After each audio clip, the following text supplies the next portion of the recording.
하나님 말씀 요한복음 14장 12절부터 17절 한 목소리를 같이 읽습니다. 시작. 내가 진실로 진실로 너희에게 이르노니 나를 믿는 자는 내가 하는 일도 그도 할 것이요 또한 그보다 큰 일도 하리니 이는 내가 아버지께로 갑니다. 너희가 내 이름으로 무엇을 구하든지 내가 행하리니 이는 아버지로 하여금 아들로 말미암아 영광을 받으시게 하려 합니다. 내 이름으로 무엇이든지 내게 구하면 내가 행하리라. 너희가 나를 사랑하면 나의 계명을 지키리라. 내가 아버지께 구하겠으니 그가 또 다른 보혜사를 너희에게 주사 영원토록 너희와 함께 있게 하리니 그는 진리의 영이라. 세상은 능히 그를 받지 못하나니 이는 그를 보지도 못하고 알지도 못합니다. 그러나 너희는 그를 아나니 그는 너희와 함께 거하시며 또 너희 속에 계시겠습니다. 아멘. 이렇게 계십니다. 바라보시 말씀 듣고 은혜 받으세요. 건강하세요. 행복하세요. 이제 이쪽 자리에만 한 10명 정도 앉아 계시는 세 자리가 다 많이 이렇게 앉아 계시는 자리가 되겠네요. 여러분들이 더욱더 하나님께 예배에 승리하기 소망합니다. 자, 오늘 이제 이 요한복음 14장 12절로 17절 말씀은 또 다른 보혜사에 대해서 말씀을 하시고 계십니다. 오늘 이 본문 말씀은 귀중한 예언과 약속 그리고 축복이 그 가운데 함께 담겨져 있습니다. 우리 예수님께서 오늘 이 말씀을 하실 때에는 지나온 과거를 이야기하는 것이 아니고 현재의 일을 이야기하시는 것이 아니고 즉 미래, 앞으로 다가올 일에 대해서 이제 미래적 예언 이렇게 미래적으로 말씀을 하시고 계시는데 우리가 마태복음 이 산상수훈에서 살펴볼 수 있었듯이 마치 구하라 그러면 주실 것이요 라는 그 말씀처럼 구하기만 하면 주시겠다라고 하는 그런 약속과 또 제가 늘 말씀드리죠. 우리가 어떤 복을 받는다라고 하는 것은 사실은 없는 복을 뚝딱 만들어가지고 우리가 하나님이 기쁘시게 하니까 하나님께서 우리가 없는 복을 뚝딱 만들어 주시는 게 아니라 이미 다 준비되어져 있는 것이다. 이런 것을 늘 말씀드리지 않았습니까? 그러니까 구하기만 하면 주시겠다라고 하는 그 약속 그리고 허락입니다. 허락. 준비되어져 있는 것을 허락해 주시겠다라고 하는 그 허락이 동시에 이 본문 말씀에 이제 기록되어져 있죠.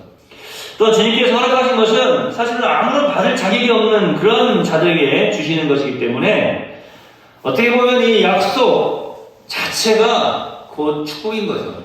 그러니까 그 약속에 의해서 우리가 그 약속을 지키며 살아갈 때 주님께서 약속하신 그 약속에 의해서 준비되어진 것을 우리에게 허락하시는 것이죠. 이것은 우리가 받을 어떤 충분한 존재이거나 우리가 받을 만한 그런 사람이기 때문에 그런 존재이기 때문에 주시는 것이 아니라 사실은 모든 것이 하나님의 은혜입니다. 하나님께서 허락하시는 은혜. 여러분 그렇기 때문에 우리 예수님의 이 말씀은 진리이고 뿐만 아니라 예언이고 위대한 약속일 뿐만 아니라 너무나도 감사한 우리에게 큰 소망을 주는 허락입니다. 그리고 축복이 되는 것입니다. 다시 한번 우리 옆에 계시면 받아봅시다. 말씀 듣고 우리 많이 받으세요. 자, 먼저 우리가 오늘 이 본문 말씀을 통해서 주의 깊게 살펴볼 말씀이 이제 여러 가지가 있는데 첫 번째는 바로 오늘 이 12절에 있는 이 말씀입니다.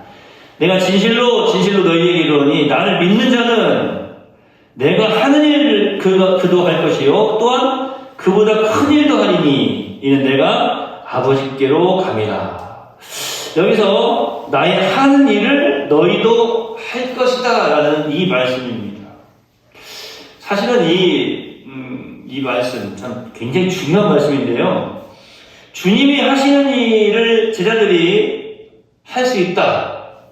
또 이제 주님을 믿는 예수님을 믿는 예수님의 사람들이 할 수 있다라고 하는 우리 본문에서는 지금 내가 하는 일을 너희도 할 것이고 제자들에게 지금 말씀하고 계시는 것이지만 이건 전 세계적으로 이제 택함받은 주님의 하나님의 백성들 주님의 제자들에게 지금 말씀하시는 건 아닙니까? 사실 주님이 하시는 일을 할 수 있다라고 하는 건 굉장한 이야기 아닙니까? 이것보다 더 큰 축복이 사실은 어디 있겠습니까? 그러나 아무나 이런 일을 할 수 있는 것이 아니다라는 사실이에요. 주님께서 할 수 있는 일을 한다. 이것이 또 잘못 해석이 되어지면요. 아, 이거 봐라. 내가 주님께서 할 수 있는 일 나도 할 수 있어. 막 그러면서 신비주의에 빠지게 되고, 뭐, 이상한 막 은사를 막 파고들게 되고, 뭐, 잘못된 어떤 예언에 빠져들게 되고, 이렇게 되거든요. 그러니까 이 말씀을 오해하니까 그런 거예요. 이 말씀, 지금 주님께서 하시는 말씀, 그 의도, 그 뜻이 무엇인지를 모르고 그냥 자기한테 맞춰가지고, 이거 봐. 주님께서 하신 일을 나도 할 수 있는 거야. 이렇게 하면서 잘못된 해석으로 나가게 되는 거거든요. 지금 주님께서 하시는 말씀이 어떤 말씀입니까? 주님이 하시는 일이 무엇이었느냐고 하는 거예요. 주님이 하신 그 일을 제자들도 할 수 있다고 하는 것이 무엇인지 우리가 잘 깨달아 알아야 됩니다. 뿐만 아니라 이것이 아무나 할 수 있는 일이 아니다라고 말씀드리지 않았습니까? 누가 할 수 있다라고 말씀하십니까? 오늘 말씀해 보니까 내가 진실로 너희에게 이르노니, 여기 진실로 뭐 제가 뭐 여러 번 설명해 드렸으니까 이건 너무나 중요하고 확정적인 것을 말씀하실 때, 그리고 다시 한번 반복하고 강조하면서 더 깊이 기억하라고 말씀해 주실 때, 그래서 진실로라고 하는 이 단어가 주님께서 말씀하실 때 이제 많이 막 사용되는 것이 아니라 굉장히 중요한 것을 말씀하실 때 또 특별히 이렇게 말씀을 하세요. 뭐 예를 들어서 우리가 앞에 살펴본 것처럼 언제 예수님께서 가룟 유다한테 가서 네가 할 일을 해라 할 때 진실로 너에게 말하는 이렇게 하시지 않잖아요. 정말 중요한 이제 말씀하실 때 진실로 이렇게 반복해서 말씀하시는데, 자, 여기서 이렇게 말씀하십니다. 진실로 너에게 이르노니 나를 믿는 자는 내가 하는 일을 그도 할 것이다 라고 말씀하고 있는 것입니다. 누가 할 수 있다고요? 나를 믿는 자가 한다, 이런 말씀이에요. 여기서 또 이 나를 믿는다라고 하는 이 말씀을 우리가 좀 잘 해석을 해야 돼요. 여기서 나를 믿는다라고 하는 이 나를 믿는 자, 이 말은 예수님의 존재를 믿는, 예수님을 믿는 그 믿음을 말하는 것이 아니에요. 그러니까 나를 믿는 자는 죽어도 살겠고 할 때, 나를 믿는 자는 죽어도 살겠고 할 때 그 말씀은 예수님 자체를 말씀하는 거예요. 그런데 여기서 오늘 이 요한복음 14장 12절에서 말씀하고 있는 나를 믿는 자는이라는 이 말씀은 예수님 자체, 예수님의 존재를 지금 믿는 그 믿음을 말씀하는 것이 아닙니다. 이것은 뭐냐면 예수님을 개인의 구주로 신뢰하고 모든 삶을 그분에게 맡기고 내가 끝까지 제자가 되기로 믿고 따르겠습니다라고 하는 그런 다짐과 각오가 있는 그런 고백과 그리고 헌신의 삶을 고백하는 그런 모습 속에서 말하는 그 믿음이에요. 다시 말씀드리면 예수님은 나의 구주세요. 이것은 개인적 예수님의 존재에 대한 믿음이에요. 이미 그것은 있고 내가 이제 예수님을 나의 구주로 믿고 나의 모든 삶을 주님께 맡겨드리겠습니다. 끝까지 주님의 제자가 되어서 믿고 따르겠습니다 라고 하는 그 믿음이에요. 그러니까 어떻게 보면 굉장히 오늘 이 말씀이요, 기쁜 말씀이에요. 주님께서 하신 일을 할 수 있는 사람은 어떤 사람인가 하면은 주님을 구주로 영접하실 뿐만 아니라 주님께 모든 삶을 믿음으로 맡겨드리고 주님을 끝까지 정말로 죽으면 죽으려고 하는 각오를 가지고 끝까지 주님의 제자가 되기로 믿고 따르는 그 믿음을 가진 사람, 그 사람이 주님께서 하신 일을 할 수 있다고 하는 거예요. 처음에 나를 믿는 자는 내가 하는 일도 할 것이다. 이 말씀만 들었을 때에는 그래 내가 예수님 믿으면 예수님처럼 그 능력도 행할 수 있겠구나. 그게 오해를 하면 어떻게 된다고 할 때 그럼 예수님 무리를 걸으셨는데 나도 무리를 걸을 수 있겠구나 하고 그냥 막 물 턴놈 한번 뛰어 들어보세요. 당대 빠져 죽죠. 그 말씀이 아니라는 거예요. 말씀 오해하면 안 돼요. 자, 이 믿음 어떤 믿음이라고요? 예수님을 구주로 신뢰하고 나의 모든 삶을 주님께 맡겨드리는 거예요. 제가 오늘 이 말씀을 전해드리기 전에 우리 네월 성도들의 인생을 하나님의 영광을 드러내는 기회로 삼게 하옵소서, 이런 기도를 함께 올려드렸습니다. 바로 이런 삶이에요. 예수님께 모든 것을 맡겨드리는 삶. 그래서 우리의 인생 자체가 하나님의 영광을 드러내는 기회가 되는 거죠. 얼마나 귀하고 멋진 삶입니까? 옆에 계시면 바라보세요. 예수님을 믿으면 예수님을 하신 일을 우리도 할 수 있습니다. 나를 믿는 자는 나의 하는 일을 저도 할 것이요 또한 이보다 큰 것도 아니다 라고 말씀을 하셨어요. 예수님을 믿는 자가 할 일이 뭡니까? 우리 예수님께서 오늘 본문 말씀 하시는 그 일은 영적인 일이에요. 일반적인 오병이의 기적을 일으키시고 막 죽은 자를 살려내시고 어떤 이런 일이 아니시고 영적인 일. 자, 1차적으로 복음이 전파되고 하나님의 성령을 힘입어서 일어나는 그런 거듭나게 되는 역사를 말씀하고 계시는 것입니다. 예수 그리스도로 말미암아서 죽어있던 자가 새 생명을 얻고 예수님으로 말미암아서 이제 그 놀라운 하나님의 자녀들의 축복을 받아들이는 삶이 계속 확산되어지는 그런 삶. 하나님의 성령을 힘입어서 이제 일어나는 예수님의 이름이 증거되어지면서 일어나는 그런 거듭남의 역사가 바로 주님께서 하신 일. 우리가 해야 될 일입니다. 주님은 그런데 여기서 한 단계 더 나아가서 나보다 더 큰 이적을 행하리라 이렇게 말씀하고 계십니까? 그게 아니에요. 이 사람이 나를 믿는 사람은 나보다 더 큰 일을 하리라, 더 큰 이적을 행하리라, 더 많은 일을 행하리라. 그것이 아니라 내가 하는 일을 할 수 있더라고요.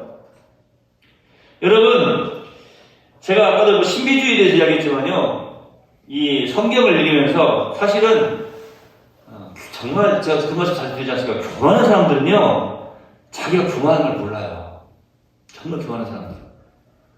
그래서 이건 내가 뭐 당연한 거지라고 생각하고 있는 거죠. 그런데 그것이요, 사람들에게뿐만 아니라 이 신앙의 모습에서도 그런 모습이 드러나는 거예요. 내가 교만한데 정말 하나님 보실 때 교만한 자, 누군가는 사실은 하나님의 말씀을 하나님의 말씀으로 그대로 받아들이는 것이 아니라 자기 안에서 그것을 그냥 흡수를 시켜버려요. 자기의 삶, 자기 생각, 자기의 상황. 그러다 보니까 오늘 이 말씀에도 제가 아까 자꾸 오해를 하시면 안 된다고 했는데 이 말씀이요 사실은 영적인 말씀이다라고 말씀드리는 이유가 바로 그거예요. 이것을 잘못 해석하게 되잖아요. 그러면은 교만에 빠지게 됩니다. 교만에 빠지게 돼요. 가장 큰 교만, 가장 막한 교만, 바로 마귀의 것 아닙니까? 하나님의 자리를 자신의 것으로. 뭐 이런 표현이 좀 어때요? 택도 없잖아요. 안 되잖아요. 그게 말이 안 되잖아요. 그런데 하나님의 보좌를 탐을 거예요. 그게 교만이에요. 피조물 흘린 주제에 창조주의 자리를 넘보려 했다는 거예요. 피조물인 주제에 하나님의 말씀을 내 안에서 해석시켜버려가지고 그 하나님의 말씀은 어디론가 사라지게 하고 내 것을 위로 드러내게 하는 거예요. 그게 교만을 모르는 거예요. 여러분, 주님께서 나보다 더 큰 이적을 행하려 말씀하신 것이 아니라 내가 하는 일을 그도 한다라고 말씀하고 계시는 거예요. 내가 하는 일을 그도 할 것이요 또한 그보다 큰 일도 하리니, 그보다 큰 표적도 행하리니가 아니에요. 그보다 큰 일도 하리니. 그 다음에 이제 말씀하십니다. 이는 내가 아버지께로 갑니다. 여러분 여기서 이 표적이나 이적이라고 하는 말보다 일, 그 큰 일, 내가 하는 일, 더 큰 일, 그 일이라고 하는 말을 사용하고 계세요. 우리 주님께서 하신 일이 뭡니까? 주님께서 명확하게 답을 내려놓으셨어요. 사람들이 찾아가서 예수님께 묻지 않았습니까? 하나님의 일이 뭡니까? 우리 성도들은 하도 많이 들어가지고 다 아시겠죠? 제가 그거 여러 말씀드린 하나님의 일이 뭐냐고. 하나님의 일이 뭡니까? 예수 믿는 일이에요. 예수 믿는 일. 예수님께 찾아가가지고 사람들이 하나님의 일이 뭡니까? 라고 물어보니까 예수님께서 딱 대답을 드렸어요. 하나님의 보내신 자를 믿는 것이 하나님의 일이다. 분명하게 말씀을 해주셨어요. 하나님의 보내신 자, 예수 믿는 일, 그게 하나님의 일이에요. 그러니까 주님께서 여기서 내가 하는 일도 하고 나보다 더 큰 일을 행하리라 말씀하실 때 이 일은 다른 것이 아니라 바로 복음 전파예요. 복음 전파. 근데 더 큰 일을 하리라고 말씀하시지 않습니까? 주님께서는 복음을 전파하실 때 사실은 그 유대 지역 안에 그것이 국한되어져 있죠. 그렇지 않습니까? 예수님께서 바울처럼 로마에 가서 복음을 전하셨습니까? 아니면 소아시아가 일곱 교회 이방 나라에 가가지고 복음 전하신 적이 있으십니까? 아니에요. 예루살렘 가고 주변 하여튼 이 유대 안에, 이 이스라엘 안에서 예수님께서는 계셨어요. 그저 뭐냐면 제한적이었다고 하는 것이죠. 그 안에서. 물론 그것이 부족했다고 하는 것이 아니에요. 얼마든지 그것이 충분한 복음이었죠. 완전한 복음이었고, 그리고 완전한 구속을 이루신 온전한 복음이었습니다. 그런데 주님은 결코 로마에 가셔서 복음을 전하신 적이 없으세요. 이거 무슨 말이냐면 그 범위에 있어서는 제한적이었다고 하는 것입니다. 그러나 주님이 이 세상을 떠나신 후에 성령의 능력을 받은 사도들에 의해서 우리가 잘 알고 있는 것처럼 사도행전을 보세요. 소아시아뿐만 아니라 유럽 전 지역으로 우리가 잘 알고 있는 헬라 그리고 로마까지 또 로마를 통하여서 전 세계로 복음이 확산되어지지 않습니까? 로마가 세계를 정복하였다면 그 로마를 정복한 게 바로 기독교였어요. 바로 이 복음이었어요. 여러분, 오늘 그래서 이 말씀을 통해서 주님께서 말씀하신 뜻이 무엇인지를 우리가 분명하게 확실히 알아야 됩니다. 그것은 제자들을 통해서 이 제자들은 어떤 제자라고요? 그냥 예수님을 믿는 그 사람이 아니에요. 예수님을 구주로 신뢰하고 믿고 모든 삶을 주님께 맡겨드리고 주님을 따르는 자. 그 제자들을 통해서 하늘나라의 복음이 더 널리 선포되어질 것을 지금 예언하시는 그러한 말씀입니다. 그리고 왜 주님께서 진실로 이런 표현을 쓰셨을까요? 우리 그 유대나라의 그 정서, 제가 뭐 정서 연구를 했잖아요. 한국인의 정서 연구를 했는데 한국인의 정서 연구를 하다 보면 이게 다른 나라들의 어떤 정서들도 살펴보게 되거든요. 그런데 특별히 이 유대, 예수님이 사시던 그 동네 이스라엘인들과 우리나라의 이 대한민국 사람들의 정서가요 많이 비슷해요. 대한민국에만 정이 있는 게 아니에요. 희한하게도 그 이스라엘이라고 하는 그 예수님 사시던 그 동네의 사람들이 이 정이 있어요. 끈끈한 정. 그런 어떤 연관성을 보면 참 놀라운데, 뭐 이것도 요즘 말하는 것처럼 국뽕에 취했다고 했는데, 제 나름대로, 그래서 대한민국이 제일 살아가는 나라다. 이런 마음에서 하는 그런 소리일 수도 있지만, 정말 이 정서가 많이 비슷해요. 그런데 예수님께서 진실로라고 하는 말씀을 하신 이유가 있어요. 우리도 원래 되잖아요. 무슨 말 할 때, 야, 진짜다. 이거 정말 진짜다. 이거 진짜. 물론 사기꾼들도 그런 말 많이 해요. 이거 진짜 이거 투자하면 된다. 진짜 이거 확실해요. 그러는데, 예수님 사기꾼 아니시죠? 진실로라고 말씀하시는데 왜 그렇게 말씀하셨는가? 이것이 주님의 소원이었기 때문입니다. 이게 주님의 소원이었어요. 소원.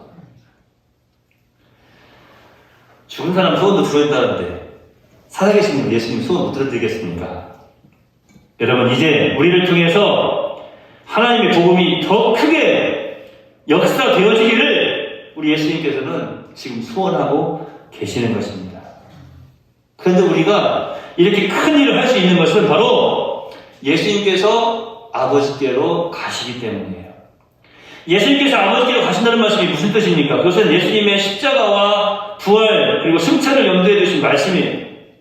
예수 그리스도의 십자가와 부활이 없었다면 우리는 아무것도 할 수 없습니다. 심지어 구원받을 수도 없었죠. 그렇기 때문에 십자가와 부활은 그리스도인들의 능력이요 지혜가 되는 것입니다.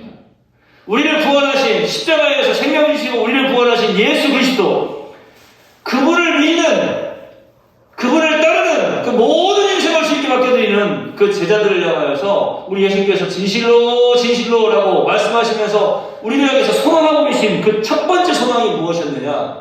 다른 것이 아니에요. 바로 이 복음 전파, 십자가의 구원 사건, 예수 그리스도의 생명 주심, 그 영원한 사랑, 그것을 통하여서 사람들이 거듭나게 되고 하나님의 나라가 확장되어지는 것. 이것이 이제는 이 유대 땅, 이 이스라엘 땅 안에서만 멈춰 있는 것이 아니라 바로 너희들을 향하여서, 제자들을 향하여서 전 세계로 확산되어진다고 하는 것을 기대하고 계시고 소망하고 계시던 예수님이시더라고요. 저 여러분이 오늘 이 말씀을 들으면서 마음에 큰 힘이 되고 능력이 되어야 될 줄로 믿습니다. 나를 믿는 자는 내가 한 일을 그도 할 것이요. 저와 여러분은 예수님이 하신 일을 할 수 있는 그렇게 특감받은 하나님의 사람들입니다. 이것을 믿습니까? 기도하겠습니다. 하나님 감사합니다. 아무것도 아닌 참으로 주님 앞에 나와서 알 수도 없는, 예배할 수도 없는 그런 존재였음에도 불구하고 우리 예수님의 피로 값주고 구속하여 주시고 또 생명 주셔서 하나님 자녀 삼아 주셔서 이 시간에 주님을 찾아 나왔습니다. 특별히 또 우리 말씀을 통하여서 우리에게 너무 큰 은혜를 허락하시니 감사합니다. 다시 한번 깨달아 알게 하시니 감사합니다. 진실로 너희에게 이르노니 나를 믿는 자는 내가 하는 일을 그도 할 것이요 또한 그보다 큰 일도 하리니 이는 내가 아버지께 감이라 라고 말씀해 주셨습니다. 우리는 예수님을 믿습니다. 예수님을 구주로 믿을 뿐만 아니라 우리의 모든 인생을 주님께 맡겨드리고 주님께서 기뻐하신 그 일을 감당해 나아가기를 소망합니다. 그 일을 잘 감당하여서 정말 우리 주님께 잘했다 칭찬듣는 하나님의 사람들이 다 되기를 소망합니다.